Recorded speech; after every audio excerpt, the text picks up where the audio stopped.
Hi there. So today I have less time than usual, so I'm dividing up this long chapter, and this is also an important chapter as it addresses these three foundational concepts from the book. First is the analytical knife, the second is the nature of the Buddha, and then last but not least, who is Phaedrus?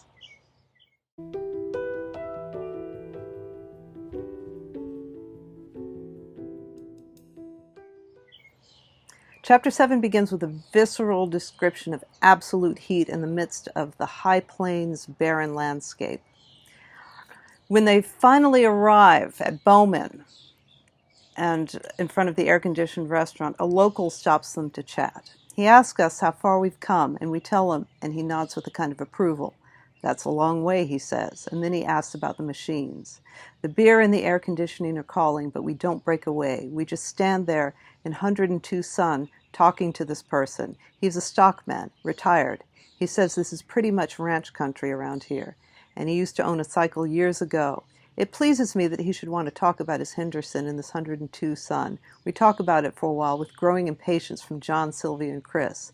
And when we finally say goodbye, he says he is glad to have met us, and his expression is still blank, but we sense that he really meant it. He walks away with a kind of slow dignity in the 102 sun. In the restaurant, I try to comment, but no one is interested. So there's a quiet unflappability in the local rancher that John and Sylvia seem to be completely perplexed by. How can the locals stand this miserable heat? And I also want to mention there's a way of being in the world as an American that is going to come up later in Lila. And this description here has seeds of that. And as we know, Lila and the metaphysics of quality is being worked out many years ahead in Zen and the Art of Motorcycle Maintenance. So another thing in reading both books is obviously you can see the evolution. So I do like to point that out every now and then, even though this is about just Zam. And we're also going to see some temperamental differences.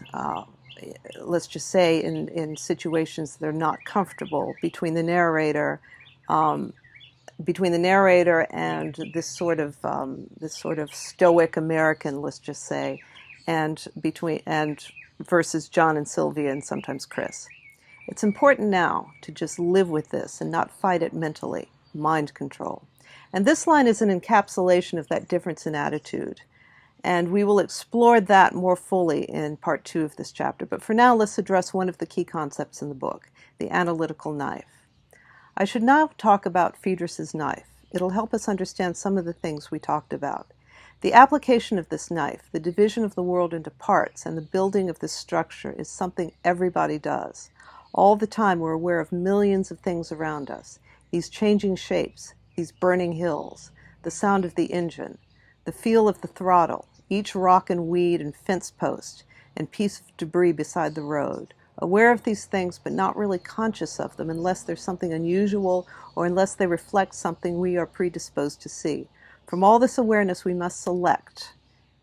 And what we select and call consciousness is never the same as the awareness because the process of selection mutates it. That's a very important concept. We take a handful of sand from the endless landscape of awareness around us and call it that handful of sand the world. Once we have the handful of sand, the world of which we are conscious of, a process of discrimination goes to work on it. This is the knife. Each grain of sand is different. No two are alike. Some are similar in one way, some are similar in another way, and we can form the sand into separate piles on the basis of this similarity and dissimilarity. You could continue separating and dividing and categorizing for all of eternity. There is no end to categorization. But there are two ways to look at the sand. Before it's been at the mercy of the analytical knife, and after it's been under the knife. Classical understanding is concerned with piles and the piles and the basis for sorting and interrelating them. Romantic understanding is directed toward the handful of sand before the sorting begins. Both are valid ways of looking at the world, although irreconcilable with each other. The analytical knife here is being defined then as, let's just say, a classic tool.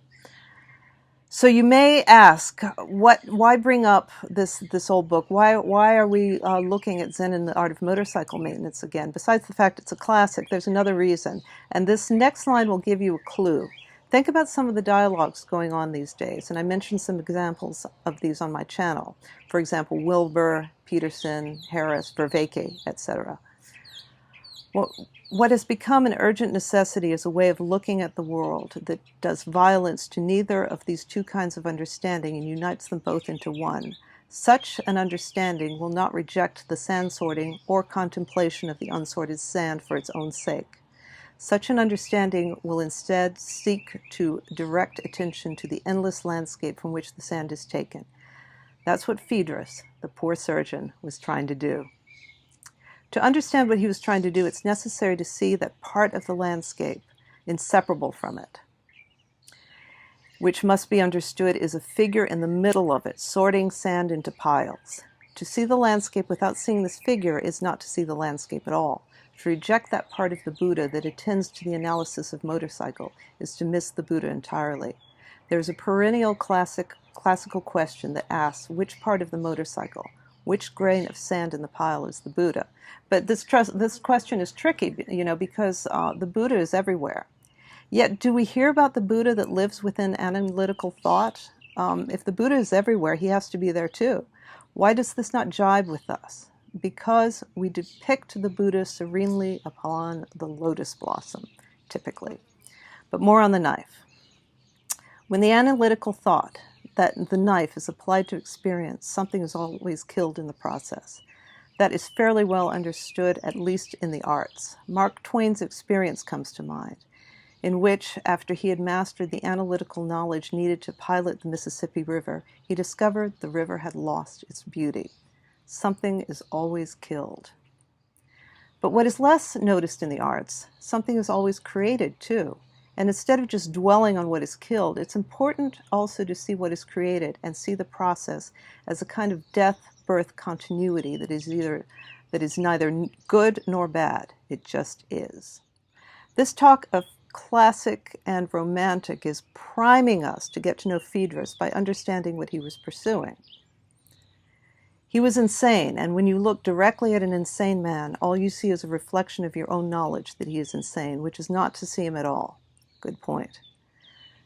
To see him, you must see what he saw, and when you are trying to see the vision of an insane man, an oblique route is the only way to come at it. Otherwise, your opinions block the way. This is the only access to him that I can see as passable, and we still have a way to go. So Phaedrus was pursuing a ghost that no one else could really see. I told Chris the other night that Phaedrus spent his entire life pursuing a ghost. That was true. The ghost he pursued was the ghost that underlies all of technology, all of modern science, and all of Western thought. It was the ghost of rationality itself. And now we see the task Phaedrus was facing, to pursue a ghost that is marbled in such a way all through Western thought, that to find it, well, that might drive someone crazy. No one then would see the ghost that Phaedrus pursued, but I think now that more and more people see it, or get a glimpse of it in bad moments, a ghost which calls itself rationality, but whose appearance is that of incoherence and meaninglessness, which causes the most normal of everyday acts to seem slightly mad because of their irrelevance to everything else. This is the ghost of normal everyday assumptions, which declares that the ultimate purpose of life, which is to keep alive, is impossible, and that this is the ultimate purpose of life anyway, so that great minds struggle to cure diseases so that people may live longer, but only madmen ask why. So it's obvious we're going to have to get to know Phaedrus at some time, at some point. So maybe part 2 is as good a point as any. So I hope that made sense, and I will see you next Sunday for part 2 of chapter 7.